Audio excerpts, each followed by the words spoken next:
Hi guys! Today I'll show you how to make chicken and mushroom pie. It's hearty comfort food that's not hard to make. For the chicken, you can use boneless, skinless breasts or thighs. I'm using breasts today because there was no thigh to be found at the store. Cut them into big chunks, about 1 inch. If you're using thighs, cut them a little smaller. Mushrooms cut into chunks. These are baby Bella mushrooms. You can use another variety if you like. Sliced leeks are traditional in this pie, but red onion or yellow onion is fine if you can't find leeks. Chicken stock, heavy cream or half and half, yellow mustard, Dijon if you have it, olive oil, butter, and all-purpose flour to thicken the filling. Seasonings are ground black pepper, dried thyme, and nutmeg. Also fresh garlic. For the top of the pie, I'm using puff pastry. You can substitute pie crust. Finally, a beaten egg to brush the crust. I'll show you how to prepare the leeks because they are very sandy. Peel the outer layer,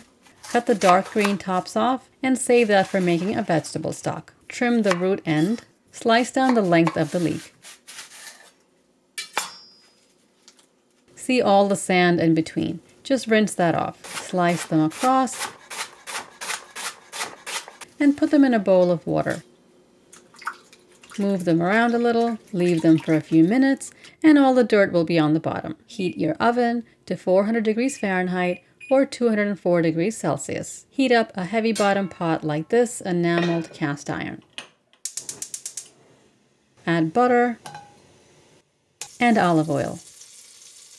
I've seasoned the chicken with salt and ground black pepper. Put the chicken in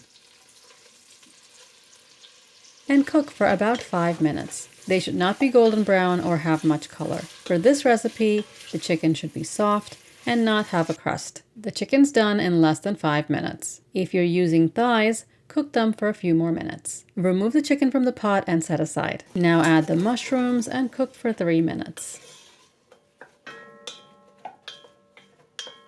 Then the leeks go in. Salt and ground black pepper. Cook until the liquid in the pan has evaporated and the leeks and mushrooms are soft. Grate the garlic right into the pot. Cook that under a minute until the raw taste of garlic goes away. Add a little olive oil if you need to.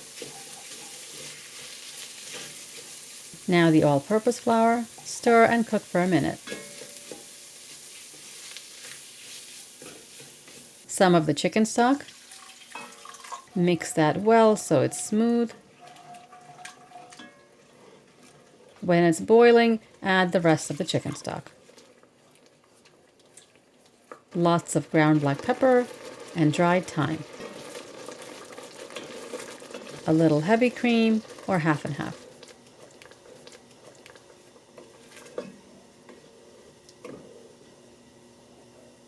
Then the mustard.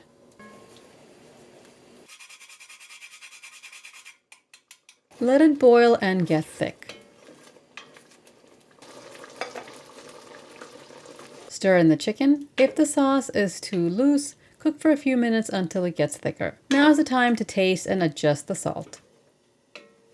To make this pie, I'm using a 9.5 inch by 2 inch pie plate. 9 inch is fine. You can use really any shaped dish that's oven safe. Spoon the filling in and set it aside while we get the puff pastry ready. Generally, you thaw frozen puff pastry in the fridge for a few hours or overnight.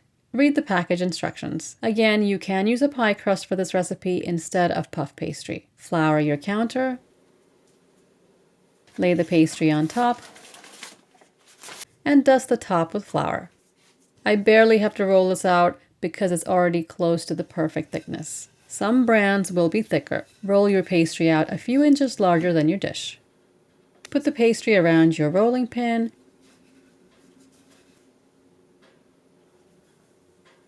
and unroll it over the top of the pie plate.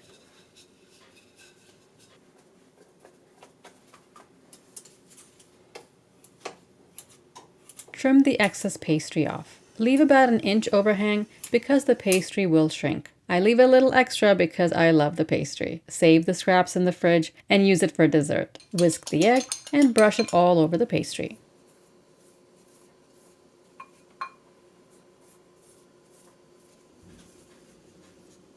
cut a small slit in the center. Now the pie should not bubble over, but in case it does, put your dish on a sheet pan and cook in the heated oven about 30 minutes, or until the crust looks like this. It should not be light in color. Darker is better. If you take it out of the oven and the crust falls, that means the puff pastry was underbaked. It should be firm like this when you touch it. Leave the pie until it cools down a bit. That is, if you can wait. The filling will be a little looser if you cut it right away. I can't even tell you how good this pie is.